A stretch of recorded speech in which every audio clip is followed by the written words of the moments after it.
COVID-19, the disease that originated in China in late 2019, has now transformed into a global pandemic. It has affected our economies, our jobs, the stock market, and our way of life. As it brings uncertainty to many parts of our lives, this series is our conversations with the companies, the players, the decision makers, to help us make sense of it all. Welcome to COL Conversations. Hello everyone, I'm Ed Martinez. I'm the head of COL Premium. Thank you very much for joining us in COL Conversations. Today we are speaking with our special guests from Century Pacific Food Incorporated, or CNPF, to have a discussion on the impact of COVID-19 to their businesses. First, we have the Executive Vice President and Chief Operating Officer, Mr. Greg Banzon. Good morning. Hello, sir. Hello, everyone. Good morning. Yes. Also, we are joined by their Assistant Vice President for Investor Relations, Ms. Giovanna Vera. Morning. Morning. All right, so let's get to the meat of it. First of all, if our customers talk about CNPF, their immediate reaction is, of course, tuna. And from my understanding, it's not just tuna. So can you talk to us more about the businesses or the business units of CNPF? Yeah, I think we're more popular for our flagship brand, of course, Century Tuna, and our other marine brand, 555, where we sell tuna, both tuna and sardines. But many people don't realize that we're also the company behind iconic brands such as Argentina, the canned meat business. The Hunt's brand is also under our portfolio of products and brands. And then Birch, in the dairy category, Birch Tree, mostly in powdered format, and Angel Milk, which is more of a liquid format, a canned milk product, where we are probably the fastest growing dairy business in the country today, given our very dramatic increase in terms of the volume of the business, especially in powdered milk. There are also several other brands. We play both the high-end, middle, and low-income brackets. So, to name a few, Fresca is among our brands. Wow Ula. Ano pa ba, Giovanna? What are our other brands that? Wow Ula, Blue Bay. I think what we try to do to make it easier for investors is we call it our 3 M's. So M&M. So it's really marine, which you mentioned tuna, sardines, meat, which is Argentina, Swift, and then milk, right, which is Birch Tree and Angel. So it's really those 3 M's. But we actually also continue to have a private label export business. That is a smaller part of our company, around 25%. This is where naman we manufacture, but it would be for the brands of others, no? So a couple of brands. Mostly abroad. Yes, correct. So the top brands in Japan, the top canned tuna brands in Japan would be our customers. And then the number one coconut water brand globally is also a customer of ours for that business. Okay. Yeah. Speaking of coconuts, we're also active in terms of innovations. We recently launched, within a year, a brand called Coco Mama, which is like gata in a pouch. So ready-made gata in a pouch. So that's also creating some movement and some exciting developments in the retail space here. Because normally you would buy gata from scratch in the wet market, and we pretty much just packaged it in a nice commercial, easy to move around a product. Okay, sir. So it's a transition. It's a transition from doing primarily OEM export to moving into the branded space of coconut as well. Yes, and in my experience, the brand, I think, aside from Century Tuna, that's very close to me is Birch Tree, because I grew up in that thing. All right. So how are the health of all CNPF employees, sir? Are there any health and safety measures being implemented by CNPF at this time in your businesses? Yeah.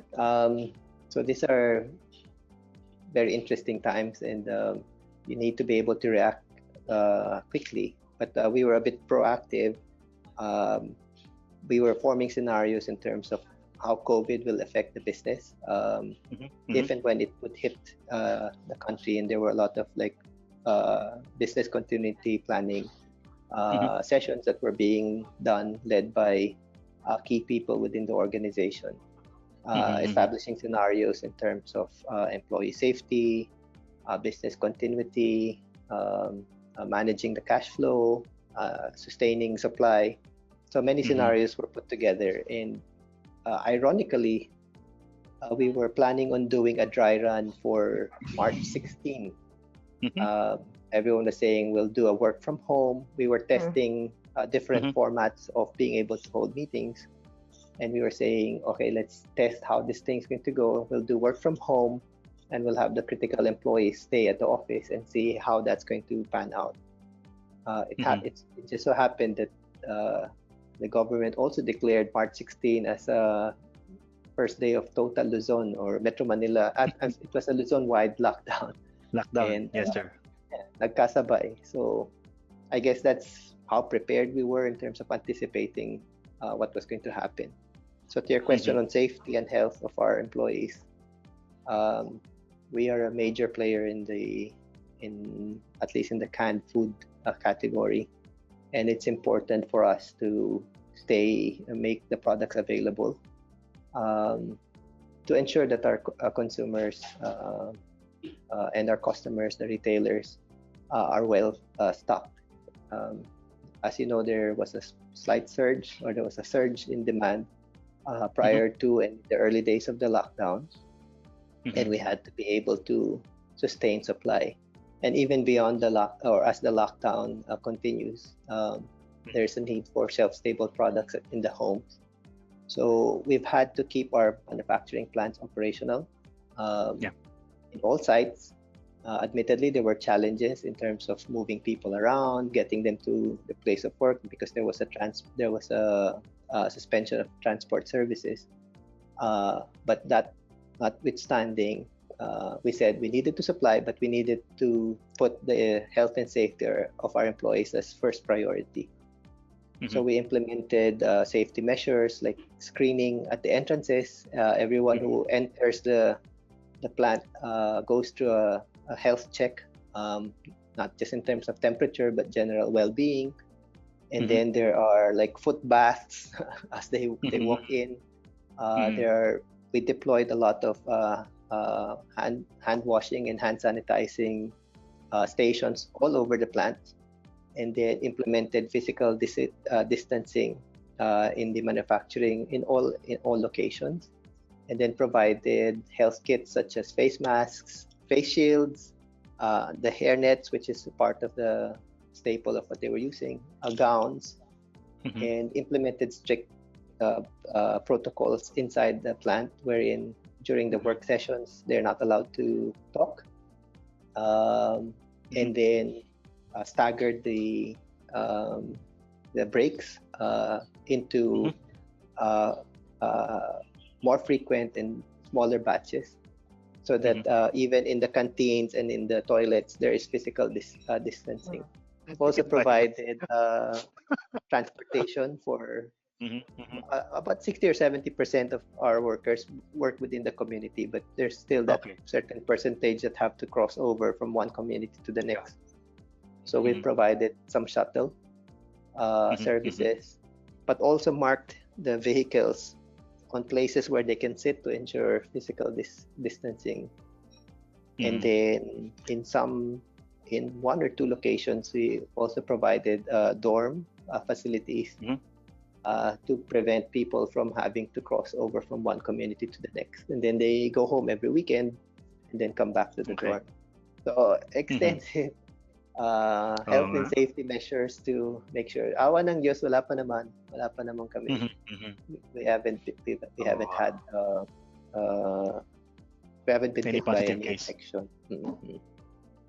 First responsibility is really towards the health and safety of the employees, and we've established like a protocol on what to do if before, during, and after. And so far the preventive measures are working. Yes, sir. Now let's talk about your business, no? And for most companies engaging the retail space are actually having difficulties at this time. But for CNPF, it's different, no? Because of your status as a commodity, and your products are really everyday things that they use. So the main impact, as I heard from you, sir, is that there's a heightened demand, right? Tama ba? Yes. Heightened demand for your products. After the lockdowns have finished, do you expect a normalization or parang offsetting of this high demand at the balance of the year? I guess it's hard to say at this point, no? Okay. I think our priority right now is day to day, as Greg mentioned. There are many things happening, like of course the health and safety of the people. I think the last few weeks, what it has shown is really the central role our company has played in the food security of this Yes. country, right? So Yes. so that's really our priority, because the demand ramped up very quickly, and we have had to make several adjustments.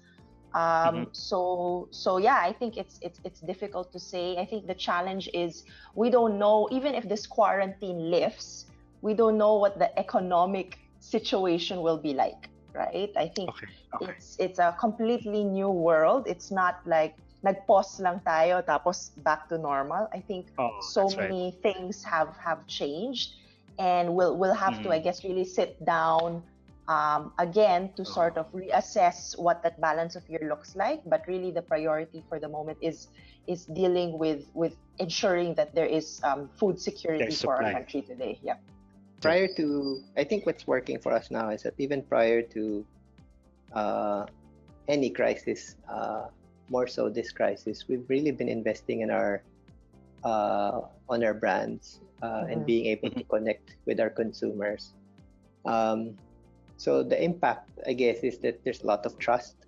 One is there's a lot of awareness and visibility, of course, but the awareness, we've been very diligent in establishing really long-term relationships with our consumers through branded efforts, connecting with them, teaching them how to prepare different dishes, providing them healthy options, selling health messages, especially under the Century Tuna brand, Kokomama, Hunts,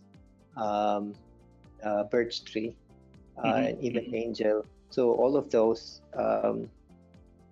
enabled us to connect with the consumers at many levels. And then, so as the crisis hit, I think there was a surge in demand in general for all categories, but it helped that there was a high level of trust for our brands, so that they knew that if they needed to be stay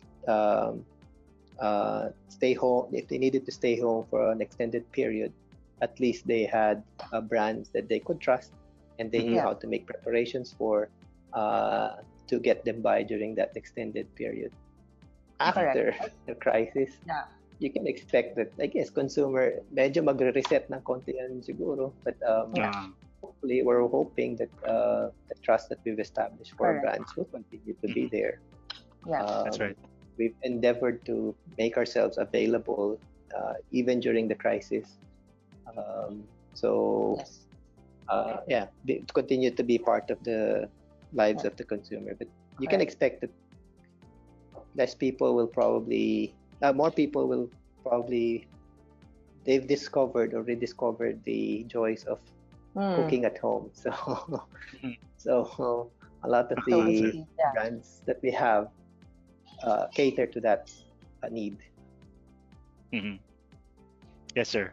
I think another constant issue for food companies is the supply chain and logistics. And given the new rules set by COVID-19, are you experiencing any difficulties in that aspect, sir?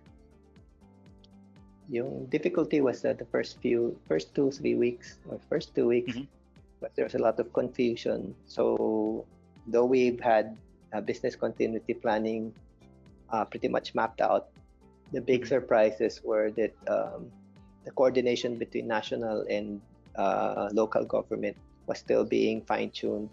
So there were like mixed messages between lockdowns, checkpoints, and who can go through and not.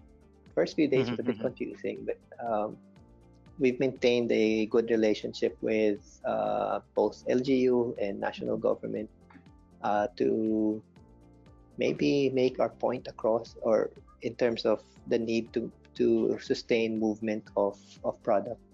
So like we were saying, we're very thankful for the help of the DTI, the DILG, a lot of our local government units for understanding, IATF. and IATF, the Interagency Task Force, for providing us the passes needed, and cascading to the different communities the importance of the movements of not only of our finished products and of our employees being able to get to the plant, but also enabling our suppliers, our tin can suppliers, our packaging suppliers, and cartons and all of that, be able to service the plants to sustain product availability and manufacturing and product availability. So my challenge is, not to say that there's none, but yeah, it's through coordination with government and other business sectors that have enabled us to at least be able to provide sustain this. Okay. Initially, there was a 15-day ECQ, sir, no? And we extended to another 1 unit of lockdown, which is another 2 weeks until April 30. What if, say, there's another extension of this ECQ? Will there be a change in your strategy, at least? Another month, say, of lockdowns. Yeah, we're in constant communication with our retail partners and our suppliers to figure out what the demand curve looks like. So we have like checkpoint meetings. Similar to this, we have video cons, both domestically and internationally. This morning, I've had 2 international calls already with North America to figure out how does demand look like, how will demand look like post-lockdown, or if there's an extended lockdown, what's the implication. And then we've been working our along the different scenarios that seems to be emerging. So we don't really know what, no one knows how long the lockdown will be implemented. But in other countries, we've heard of extensions again up to 10th of May, mid of May. You have to more or less figure out, will that happen here, or is there going to be a gradual lifting? Nonetheless, like I said, our guys are in constant communication with all the customers, be they food service customer or retail customer or international customer or OEM customer, and have been, I guess, working our operations and supply plans along the more realistic or reasonable outlook. I think maybe to add to that, to the point earlier about it was really the first 2-3 weeks when we had to adjust. Everyone had to adjust, right, to this new world. I guess the good thing is a lot of these processes, internally as well as to the point of Greg, in connection with the consumers, have already been put into place. So the extensive safety measures that Greg had mentioned, we've been able to establish that. The cadence of the reporting, right? Meetings are much more frequent now. Obviously, work from home, like the 3 of us are doing this from our home. So in the beginning, that was a transition period. But now that we've sort of hopefully, gotten into a rhythm, then when there will be an extension, then at least a lot of what we've been doing already, so far so good naman. I mean, again, like Greg said, there are challenges, but we've been able to manage it through. Then we will simply continue doing a lot of that. I want to talk more about what you mentioned, Giovanna, about this being a crisis that changes us in the future. And for us, this is not our first crisis in the financial industry, mas patent yan eh. Sure. You can see the markets really take a nosedive. But Mm-hmm. for your expertise, what did you observe in terms of its impact to the consumer? Diba? Yeah, I don't know. Yung crisis ngayon and yung crisis before, like no 97 and 2008, did you observe any significant changes in demand back then? Yeah. And how is it different from today? Yeah, maybe I'll take a crack at that very macro level, no? And Greg, maybe you can, Yes. I don't know if you have some insights on the more detail, but I guess the big difference now is the 97 and the 07, 08 was really more of a financial, it was with regard to the banks, right? But I don't know, I can't remember if there was ever a crisis like this where the whole, beyond just the financial sector and at least that it really sort of shut down, right? So I think we have to take that question into context that this is something that we've never seen before. Any analogy that we try to make might be forcing the issue, right? Right. So that's just my general comment. I don't know, Greg, if you wanted to add. But I think we can focus more on the consumer's reaction. In this crisis, we've experienced an increase in demand. But did we experience the same during the past crisis, like in 97? Okay. I'm worried that I'll date myself, but then I've lived through a lot of this crisis early in my career. So there was martial law, and after the change in leadership, there was like 7 coup d'etats, and then different presidential styles, and then 2 major financial crises, both stemming from Asia. And then you've had earthquakes, natural calamities of different magnitudes. So I was telling my friends that I think our generation is the most prepared for this particular crisis. Yeah. But having said that, this crisis is different because it's global, and it is across all income sectors. I mean, so whether you are upper class or more so when you're in low income, you get hit, and you probably get hit harder as you go down the scale. So I think what the response really needs to be to understand how will consumers think post-crisis. A lot of people, not only here in the Philippines, but all over the world have lost their jobs. So our role is to be able to tailor fit our offerings to the needs and the situations of our consumers. So fortunately for Century, we have like various brands that play a different socioeconomic segments. We have high premium brands, mass premium brands, mid-price brands, and low-price brands across different food categories. So if there's a boom, then we have a brand that will cater to that demand. If there's going to be a recession, we have brands that hopefully will be the choice of consumers. It's really not about selling more, but being able to provide what the consumers will need at that particular time or in that particular situation. So you can almost expect a demand for value brands after the crisis as they adjust and rebuild their lives. So we have several brands and offerings that I think can cater to that. I think that already alluded to my next question, sir. There's a change in consumer behavior after the pandemic, no? So as you mentioned, there's you expect a shift to more value brands, tama ba? That's possible kasi a lot of people are going to reboot their careers or their livelihood. So a lot of the small businesses have been shut down for a while. So it's not going to be like today, okay, game na ulit. I think demand will have to gradually build up again. So as they rebuild, of course, they'll have to allocate between their personal needs and investing back in their business.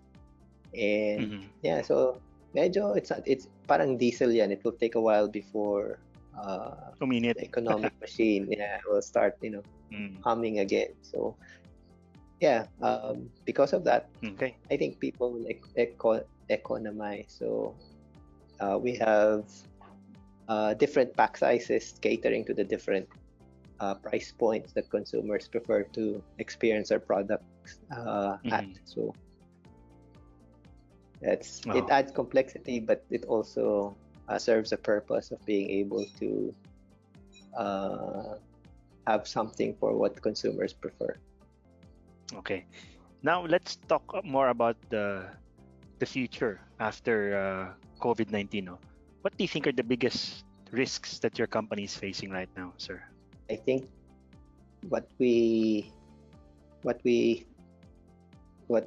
our business is likely to be able to do is weather whatever situation there is. If there's going to be a recession, then yeah, we have products that cater to that. So risk would be maybe demand will be slow, but as I mentioned earlier, we have brands and products. I think the different scenarios or the different risks. Our company is structured in such a way that probably able to weather or mitigate a lot of the possible risks. Maybe one of the key risks would be lower demand or a shift towards lower price product or value brands. And as I mentioned, we have a portfolio of brands that cater to high income, middle income, and low income, and different product offerings across the low income segment. So if you get to that point, at least we have brand and offerings that are able to serve that requirement. So it provides some sustainability of our demand and our business. And similarly, maybe there's a shift or there might be some disruptions in the supply chain globally. As you know, the pandemic is impacting markets such as key sources, maybe China, Europe, North America, and across Asia, which would typically be sources of some of our product supplies or inputs. But similarly, as how we've designed our portfolio of brands and products, we've also put together a portfolio of suppliers from different parts of the world. So if there's like a shortage of, say, beef in Australia, then there are other options to get the product from, let's say, Brazil or Ireland. So we've designed our business in such a way that we're in close contact with different suppliers all over the world, and have provided them also our forecasts on a regular basis. Even through this crisis, we are in constant contact with our customers and our suppliers to make sure that globally we are able to sustain the business. Okay. So right. I guess demand and supply, I think we're covered. Okay. My next question, sir, is what are your growth expectations for sales and earnings, at least for 2020? We actually had an earnings call a few weeks ago. I think some colleagues of yours from COL, the research side, were on that call. Typically, we do issue guidance on a quarterly basis. But specific for this period, again, because things are very, very fluid, it's hard to predict. To your point, even just 2 weeks from now, what our world will be, what more towards the end of the year. So we've actually suspended guidance for the period, considering that there's quite a bit of uncertainty. What I can say though is, and I think Greg had been alluding to this already, is the good thing about our company is during the good times, we are, I guess you can call it structurally a growth company, right? We are able to take advantage of rising incomes, the rising need for protein consumption. So during those times, we tend to target growth of 10 to 15%. Both at the top and bottom line. So that would be kind of our usual year-on-year target. But at the same time, when things go bad, we, I guess you can say, sort of transform into a defensive defensive company as well, right? That's right. And what the last few weeks has shown us is during times like these, we can actually see even a bit more demand than usual. So I guess the short answer to that is typically we try to target 10 to 15%, but these are unusual times, and we are seeing a little bit more upside than the typical growth rate that we achieve. Okay. And the upside though comes at a cost if you have to keep operating. The issue would be we have to give priority to safety. So safety doesn't come for free. So we've really invested in maybe even at the higher cost, be able to serve the market, but at the same time, it comes with the cost, as I mentioned. Yeah, and this is, I guess, the way we see it is this is almost it's more than business. No, it's really a responsibility we have to our country, right? To ensure that, as Greg mentioned, we need to incur those costs. We need to go through these challenges that we're facing right now on the supply chain, for example, all these new procedures on the safety side, because again we have this responsibility to the country, which we are taking very seriously, to ensure that our countrymen do have a steady supply of affordable food during these times. I guess another question in connection to that, Giovanna, how about your forecasts for cost in terms of raw materials? Yep. What's your forecast for operating costs? Medyo nag-allude si Sir Greg regarding that, but how about raw material costs? Correct. So far they've been steady. Again, there's still quite a bit of variables here. I think a lot of our main raw materials are actually imported, so they're global commodities, where the supply and demand is affected by global demand as well. So we'll have to see how this plays out. The good thing is we came into the year with quite a bit of inventory, right?